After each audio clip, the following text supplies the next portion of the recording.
I realized I forgot 2 sets of announcements. One, I'm going to pass around sheets to volunteer for both the kids program and just in general volunteering. And I just have to say, you guys have been awesome at signing up. Thank you so much. Also, Barb has an announcement. Thank you for everyone who has donated in baskets on Sunday. It's really helping out. If you don't have cash with you today, I have my PayPal little card reader. You can do that. Or you can go to the website and sign up to do a monthly donation. That would help us out a lot because kids are doing great things and we're trying to do more things. So if you're enjoying Oasis, please help us out and donate what you can. If you can't donate, please keep coming anyway. We like your bright, shining, smiling faces. And there's never any obligation to donate, but it's great and helpful. We had an awesome back-to-school barbecue yesterday, and that's kind of the things that the money goes towards, is to help things like that take off and be good. And it was really good. It was a lot of fun. Some of us were there quite late, playing lots of fun games. So today we have 2 speakers, Randy Glasscock and Skylar Ostler. Randy's going to talk about PFLAG. I became aware of PFLAG just a few months after there started to be a chapter here. I guess, are you going to describe everything about how that ended up? Okay, so great organization, super helpful for families who have kids coming out, and as gay, lesbian, transgender, whatever, great place to go and meet other parents and to kind of get used to the new reality of your family, or the existing reality that you just realized, I guess I should say. And Randy, he's not going to toot his own horn probably, so I'm going to just a bit. He's super awesome, fostered how many kids? 30 kids. So he's had a lot of experience and touched a lot of lives. Skylar, I don't know you quite as well. I know that you've done a study on transgender. Specific LGBT youth in Utah County. Okay, specific LGBT youth, Utah County, and she's going to present on that, her experiences. So, let's hear it for Randy.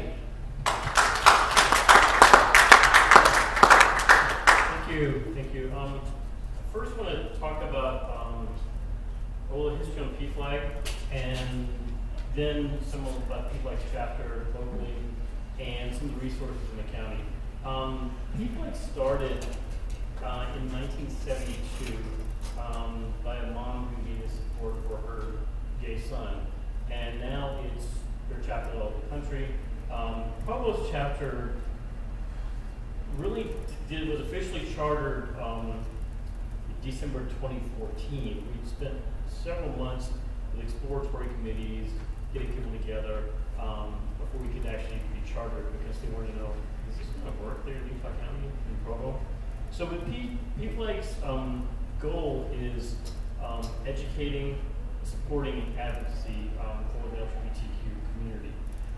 The name PFLAG started in the 70s because it was parents, families, friends of lesbians and gays.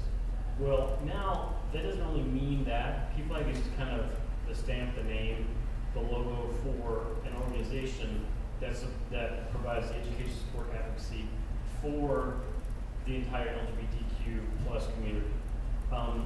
It is not religious based, it is not political based, so we hope that people in Utah County can feel safe coming there. I think our chapter is a little different in that we're not just a support group for the families and friends and allies. We like to be a safe place for the LGBTQ community too, because of where we are in this culture, in this county. We like to be a connection with the other resources. And I want to mention what these resources are here, so we know more about those. One is UVU has a club called Spectrum, and I'm going to have Sky tell more about that. There's a group called USGA, Understanding Same Gender Attraction, and that's primarily BYU students. There is also the Provo Pride Center here in Provo.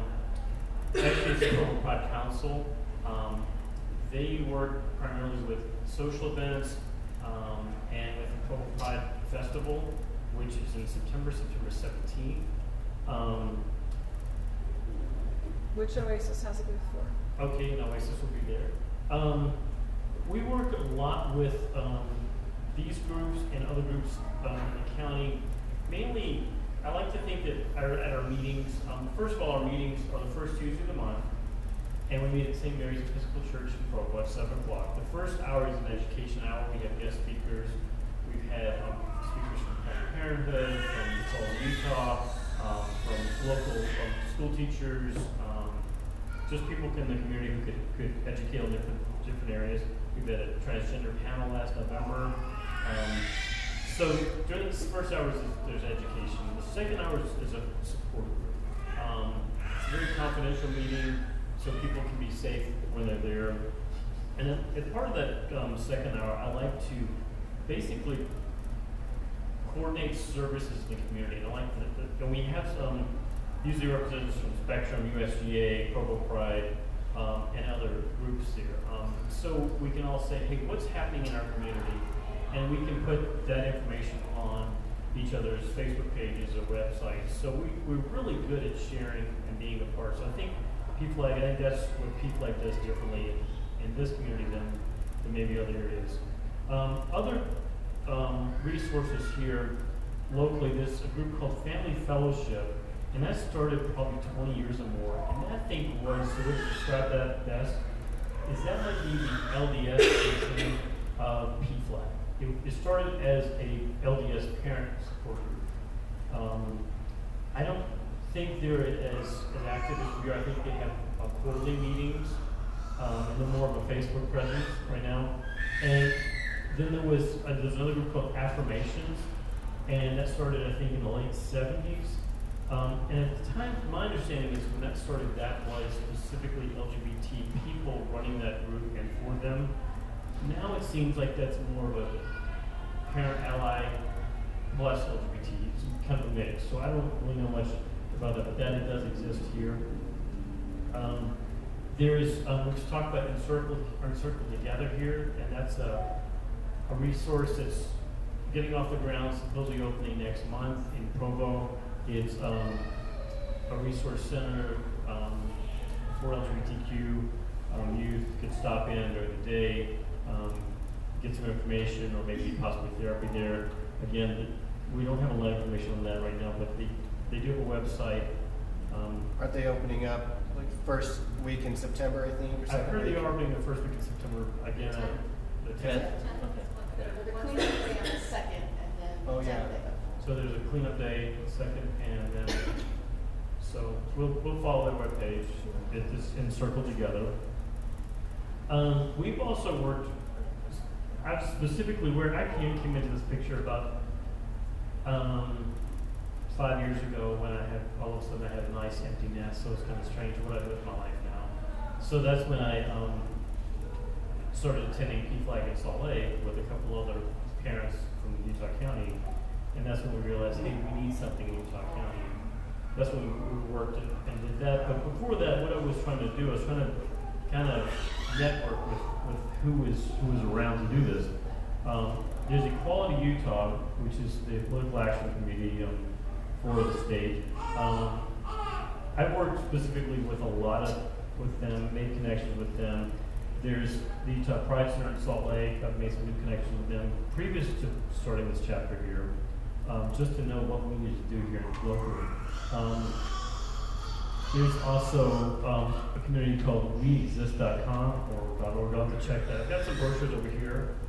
We Exist, their mission right now is to get the word out to stop conversion therapy. And the second part is to promote safe places in schools, GSAs, and safe curriculum for LGBTQ students. There's also the Family Acceptance Project. I think last month, Kimberly Anderson from the Mama Dragons Project talked some about that. And we work closely with the Mama Dragons too. last July 2015, I got 4 calls in 4 weeks from people from friends from Equality Utah and Utah Pride Center telling me about people in our community, kids from 18 to 26, who've been kicked out of their homes or who were out of jobs or both. And so at that point I said, we've got to do something. So I put together, kind of formed a research on Facebook. It's safe, closed, confidential. It's called Utah County Safety Net, and it provides a link to resources for kids who are in that position who've recently been kicked out of their homes or doing jobs. In that group, it's not an open group, so basically what's in that group is a small group of local leaders. We've got people, I think there's a doctor, a couple of attorneys, there's some representatives from DCFS, Juvenile Justice Services, people from the other agencies I mentioned. So when they hear somebody, we've got several mama dragons in that group, so when they hear something, they'll say, hey, I know this home, I know this kid, or we've had a mom from Colorado mention, hey, I've got this kid in Draper, so we kind of, we're that safety net for that. So we've done a lot locally, and I just want to make sure you knew these resources and that they're out there. And over here on the table, I've got some brochures and some things if you need some. I've got more. We did a lot today, but I'll turn the time over to Sky, but we'll be open for questions afterwards. So.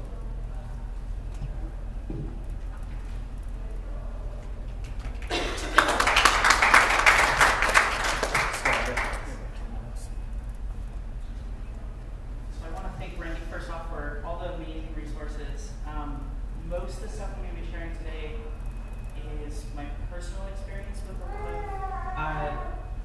Just growing up here in Utah County specifically, I want to point out a few things. At UVU, we now have, it is going to be the first year anniversary tomorrow of LGBT student services there. So if you know any LGBT youth, feel free to forward them there.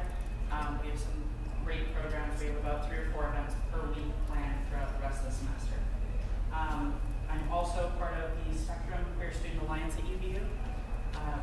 We strive for advocacy both on campus and in the local community in order to provide a safer space for any LGBTQIA+ or SSA or queer individuals kind of the local area.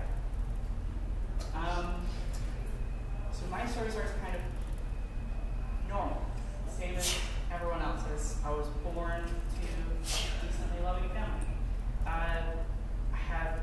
They were very LDS, but I loved them. I had a very good childhood growing up. I would say I had a normal, pretty average childhood. I went outside and I played and I had tons of friends and everything was great until I turned about 10 or 12. And I started to realize things weren't exactly as it seemed. For those of you that are not aware, I am transgender and asexual. I was born male at birth and then later in life transitioned to female, which better fits my identity. Around 10 or 12, I started to have a lot of feelings and thoughts of like, hey, this isn't this kind of stuff that's supposed to be happening. As I started to enter puberty, it was very kind of hard and interesting to be at the same time as going through all these brand new changes to be entering junior high. Throughout junior high, I was pretty bullied for just being different or weird. Tried to work through all that and move on, I guess. Kind of ignore all the bullies, but a lot of stuff that happened, I started to pull back a lot from the community. I was always the kid at the back of the classroom with the hoodie over your head on the desk, hiding from everyone, not wanting to talk. And I made a few very good friends that were very accepting, close, but I still had no idea what was going on. I attended church regularly. I was deacon's quorum president. I was then teacher's quorum president. I still had no idea what all these humans inside me were. All I knew is that I felt wrong. I felt different. I felt just not normal.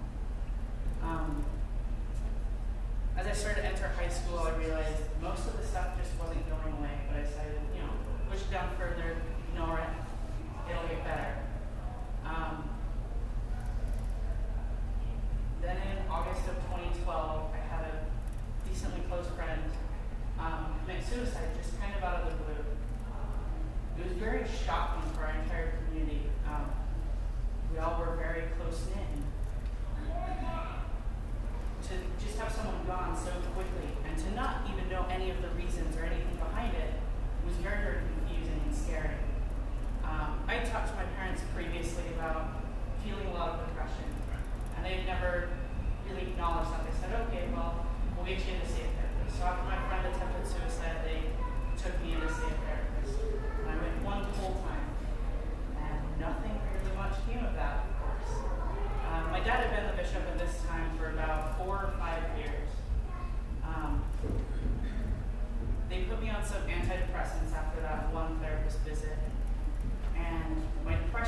spend all my money and all the presents, be the best older brother I could.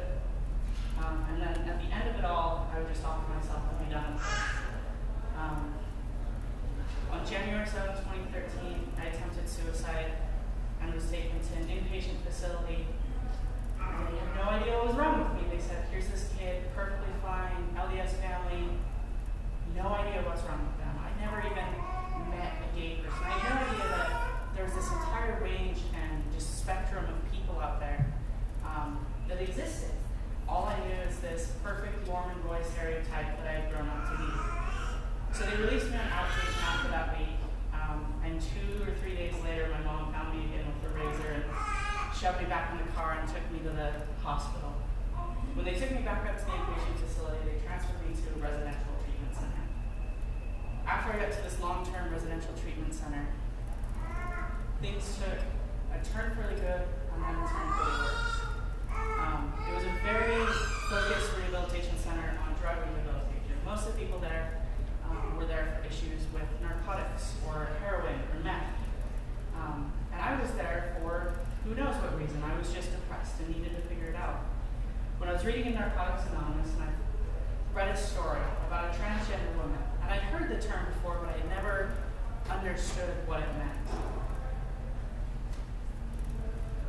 And I realized that everything that was happening in the story was exactly what I'd experienced, and it finally gave me a term and some way to understand everything that I'd previously been through. I turned to my friend in that bed that night, and I said, hey, I think I'm transgender. He said, okay, cool, so I guess that makes you a lesbian, because he thought I liked girls at the time. And it was just completely blanket accepting with no judgment, no caring, just, that's okay. It's okay to be you. So I said, awesome, well, I'll tell my therapist and we'll see if I can look into it more and kind of figure out things. So the next morning, I quickly went in my meeting with my therapist. I was like, so I think I'm transgender. I've had a lot of all these feelings, explained everything. He said, that's not okay. That's a fetish. You need to get rid of this. And so, sorry. He put me in a group for sex offenders and rapists to help cure my unnatural tendencies. After about a month, I decided that I didn't want to be this way. I didn't want to be that person with this fetish and deal with it. And so I pulled back and I hid that part of me. After around 3 months being in this program, I finally convinced them that I was cured, that I was fine. And they started letting me go back to school. Once I started back at my high school, I started researching everything. I said, okay, how do you come out to family? What does this mean? What does just anything mean? I was grasping at anything that I could for as much information on being transgender as I possibly could. And later that night, when I got home, my parents searched my search history. And they were seeing all these things, and they called my therapist, and they're like, what is all this? What is all these searches? Like, what does it mean? My therapist was like, oh, it's a fetish, work through it. Feel free to talk with them, it's fine. We worked through it all, it's gone. So my parents confronted me that night saying, hey, what is all this? So I came out to them. They were not too thrilled with that. They threw me back in the car and drove me an hour to Salt Lake. Had everything stripped from me again and was put on the lowest level of the program. After about another 3 months in the program, I convinced them that I was cured, I was fine. Started to slowly get back out there, and a similar thing happened where my parents figured out that it wasn't actually fine. After around 9 months total in the program, I finally convinced them that I was perfect and straight and just fine and normal. Whatever that means, I guess. And so I continued to hide from my family after I was out, going back for my senior year, trying to finish high school. Then in about April, I decided I couldn't keep hiding this any longer. And I came out to my parents again about a week before my 18th birthday. And they said, this is not okay. You have to be a boy in our household or you can leave. And I said, well, I don't think I can keep on trying to do that and be this perfect little boy that you have in your mind. So on my 18th birthday, they kicked me out of the house. I was lucky to move in with some friends and figure things out from there. And slowly finish high school and get my GED. Started at the University of Utah with my family's support, and then they pulled it away and I ended up failing on my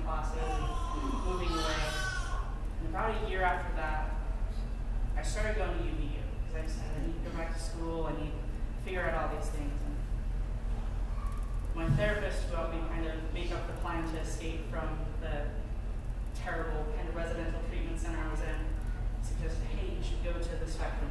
You should go to the spectrum group. You should go to the spectrum group. It's on UVU campus. It'll be great. So I attended the first meeting, and it was kind of an overwhelming sensation of acceptance. It was the first place and the first time that I'd ever actually been blanket accepted for just who I was. I had no judgment from others, no care. And that's really what's kind of led me to this point today. I transitioned full-time around 6 or 8 months ago. I'm currently running to be the Spectrum Club president at UVU. Lots and lots of things are better. So many different voices and everything that advocate for equality. I want to thank Randy for being there, especially for my parents. I've been dragging them to PFLAG meetings and slowly repairing a relationship, and it's really been an overwhelming kind of sensation to see this slow social shift. When I first came out to my parents and was thrown into rehab, I was 16 years old. I'm 20 now. It's been about 4 years, and in those 4 years, we now have marriage equality, and there's so much discussion and communication on different transgender issues that the social climate has changed so drastically. I'm so proud to kind of be a part of the different advocacy, especially here in Utah County, and to be able to share a bit of my story. I had a lot of statistics that I wanted to go over, but I'll just leave one before I open it up. It's a kind of a question and answer for anything. Currently, the LGBT Youth Continuum of Care goes around and does social advocacy prevention for LGBT youth suicide here in Utah County. They recently did a study that found that 62% of Utah LGBTQ youth report attempting suicide, almost all more than once, with virtually every child having lost at least one friend to death by suicide. This starkly contrasts the national average of about 25 to 33%. We're at more than double, with pretty much everyone having multiple suicide attempts. I do want to thank everyone that is here for working for the change, and I do believe that we will be able to remove that suicide is the leading cause of death for ages 10 to 17, hopefully here within the next 5 or 10 years, to really give some more youth a chance. But I guess we can open it to question and answer if Randy wants to come up. And yeah. I got a question for you. That first time you went to therapy, very, very, very first time, why was it like one and done? Was that just your parents thought, hey, you're cured, one thing of therapy, or what made that only one time? Do you want me to repeat the question? Sure, yeah, that'd be great. So the question was, why did I only go to therapy that one time after my friend attempted suicide? I don't know. I didn't really know what to talk about at that time. It was kind of like, well, your friend died. Here, go to this therapist, talk to them, see what they can help with. So at that point, it was more about that than your own issues? Yeah, it was more about that than my own issues. I told my parents previously that I was very depressed, and they said, okay, well, we'll figure it out, and then just nothing came about from it. It's interesting because I hear that as a pattern. Often parents are like, okay, I put them in therapy one time, they're good now, right? Yeah. Often common idea here. Around them, I was always the happy child, the perfect, happy, that everyone sees as, oh, they're fine. There's nothing wrong there. So, yeah. Does that answer your question? Yeah. I have a question for Randy about secret. I don't know if it's a space secret. The Utah County Safety Net? Yeah, so how does a teenager find out about that? They don't. What it was at first was that what we were finding is people were going on to other Facebook groups and just a lot of speculation and a lot of rumor, and you'd see these long comments. So I wanted to have a central place where a representative from each community, one might be one Mama Dragon or an administrator from Family Fellowship, administrator from each of these groups. So if Mama Dragons were talking about it on the Mama Dragon group, one could contact and say, hey, we got this kid. So we wouldn't be a long, lengthy discussion, because there was a situation in Southern Utah last year that came up, and we know there were a lot of things that came out that weren't good. So we wanted to make sure that the kid actually get kicked out of his house, or he's just mad at his parents, he's got mad at his parents. So we wanted to do a lot of legwork behind the scenes before we said, hey, we need a house, we need this kid needs a job. We wanted to make sure we had everything in place. So it's just a lot of just for the leaders of the groups first. And so we've added more people who, especially a couple couples who say we've got 4 bedrooms that are not being used, call us. So they're on there now, but we haven't used it. So that's If there's ever a need you guys know about, Randy and I are both on that group, so talk to one of us and we can get the word to that safety net and start the process going.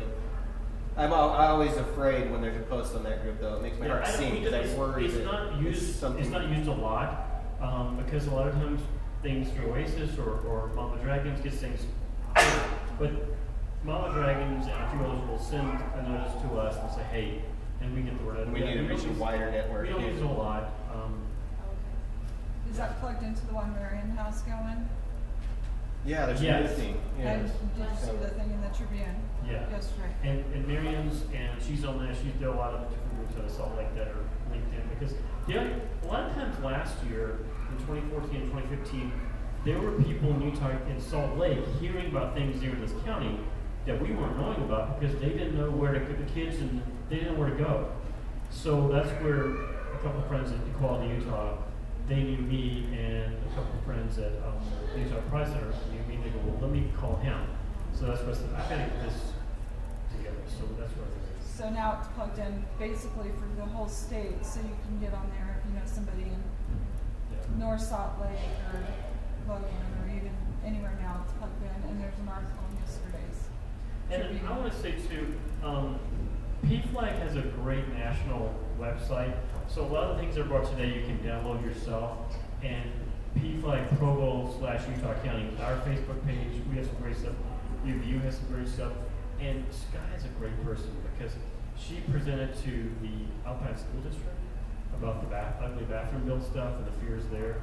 So there's a lot of things that are going on in this county. And so just get involved with us and stuff, questions you have. So I could have a question for Sky. I was at the call meeting when you kind of first came to that, and I'm just saying it's really remarkable to see how you have. I mean, you really, I can just see how you were. Well, like you're like, you know, how you're running for, a leadership position, and I think that's really remarkable, and to see that kind of change. I'm curious. What's heart-wrenching is that your parents struggled with that. I'm curious if you could speak a little bit about how that changed and how you did in the go to a PFLAG meeting. Were they encouraged by an outside person to go to it, or did they just somehow just be like, oh gosh, it's our kid? What are we, curious about that? Sure. So I got very lucky. My parents still love me all the time. They just don't like a lot of what I'm doing. And so I started out by inviting them to PFLAG and to different events, which kind of got the ball rolling. They want to be more accepting, but grew up in a completely different, with very, very traditional LDS values, and because of a lot of that stuff, and especially with the position that they're in and the place that they currently live, it's hard for them to make those steps towards that. They've come a long way in the 4 years. But it takes a lot of kind of just prodding and pushing and reminding. And I've invited them to plenty of events. But it's nice that they actually have, they feel safe at PFLAG. They feel like they can go there and belong and talk. Even if it can get a little heated at some times with my dad. But at the call meeting, it was also a nice resource to have people who truly care. I was at a very vulnerable time then. Had a lot of issues with my parents wanting to completely cut me off and kick me out and different things that way. But it's good. My parents slowly come along. I would just say to anyone who's having a hard time to, keep trying and just try everything to see what might work. Yes. One thing I've noticed at PFLAG is it's a really good place to model good behavior for parents like yours. There's some very strong LDS people who are very accepting of their child. In fact, that's the first place I heard, not just I accept my gay child, but I can't imagine my life without them. That was the best thing that ever happened to our family, and other families are missing out that they don't have a gay LGBT child. And it was from LDS people. So in my mind, when the parents come and they see that those people are strong LDS, still going to church, and they hear that, they kind of go, I love my child. They love their child. I can be like this. Yeah, a lot of people have misconceptions even there. It's like, oh, well, I can't be LDS and be supportive of my child. I can't be LDS and be LGBT. There's so many resources. You need to do what works best for you as a person. If you can remain in the LDS church and remain active and strong and still love and accept your kid, that's what I fully advocate for. Whatever gives you the most peace of mind. It's why, especially in Spectrum, we make sure that everyone, SSA is a term mostly used by LDS Mormons. It stands for same-sex attracted, which is something the Spectrum strives, or at least tries to provide resources for. We're not specifically saying, oh, everyone who joins this club must leave the LDS faith. It's do what works best for you. We're here to support the individuals, kind of, which is something that I love about PFLAG is it's so diverse in people who are brand new to the concept, or people who are very experienced and have many years kind of in it. And you don't need to have a gay kid to come to PFLAG. So check our page out, and if there's a speaker you like to want to hear from, and even if there's not a speaker you want to hear from, just show up. We're just a fun group. Yeah. Well, and that's exactly what I was about to point out, is that just come as an ally. There's a great mix of parents and allies, but there's a lot of kids there too, and just you being there as an ally and supporting the kids, I think, goes a long way.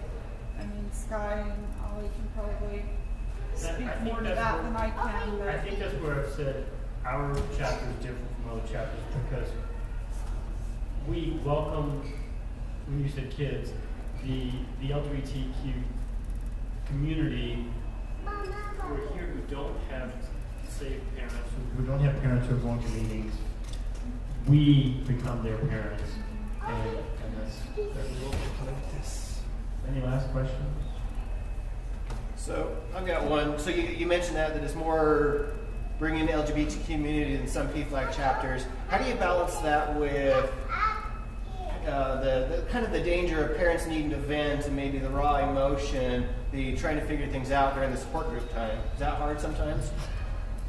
Is it hard for the kids to hear, right? The LGBT there. I guess maybe this is a question for Skylar.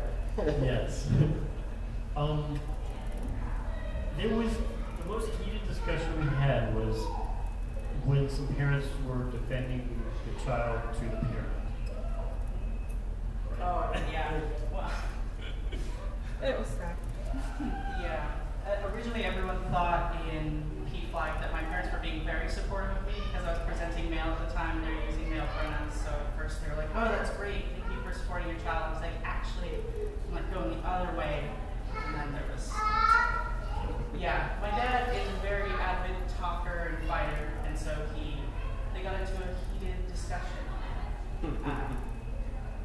But we like to respect everyone's beliefs, and like where I said earlier, this group of family fellowship, and that's specifically LDS families. PFLAG is not, but we recognize the culture where we are. We're in Provo, we're in Utah County, we recognize the culture.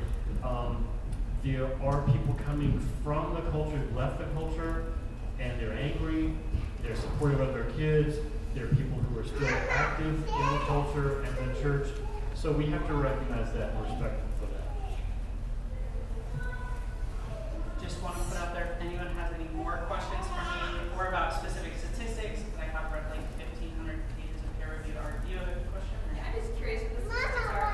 How many, what percentage of the population is transgender? Do you know? So the actual percentage is pretty low. It's like 2%-ish.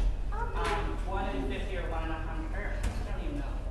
Intersex is about 1%, which is a bit more common. Yes. I did do the math one time, and the number of transgender and intersex people in the world the population is more than It says an estimated 0.6. More than more what? than the amount of LDS members in the world. More than the LDS members in the world. So it says about 0.6% is estimated in the United States alone, with 1.4 million individuals just in the U.S. That's up double from the last survey. However, they estimate about 75% or more are not being counted in the study. So just in the U.S., there's probably 5 or 6 million. You probably know 3 or 4 transgender individuals in your daily life. It's decently common. Do you have any more questions before we wrap up? All right. I was just One more. gonna make a point that like transgender can also include like non-binary people as well. Like that label is more than just people who have actually transitioned. Yes. Yeah, I don't know if everybody's clear on that. We have the, started out as, PFLAG, gay and lesbian. But it's expanded, gay, lesbian, transgender, asexual. Communities accepted the term that used to be derogative of queer, but they said we're going to own that term. And it's kind of a general term for maybe gender non-conforming, anything. And so there's that. And then there's various things of gender, presentation, sexual orientation. They're 2 separate things. So we didn't get into any of that, but there's a whole world out there. If you ever wonder why they go LGBTQIA, it's because they're starting to recognize that whole spectrum. So anyway, let's hear it for Randy and Skylar.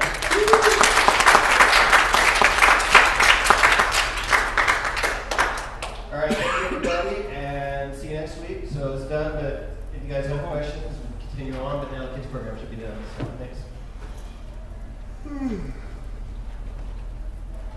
Hey, we'll be posting some PFLAG events from time to time, so feel free to go to PFLAG. You'll probably see me, probably see Randy.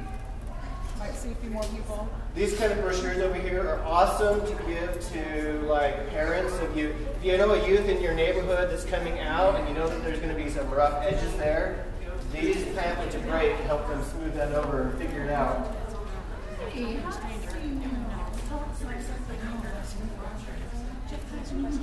If I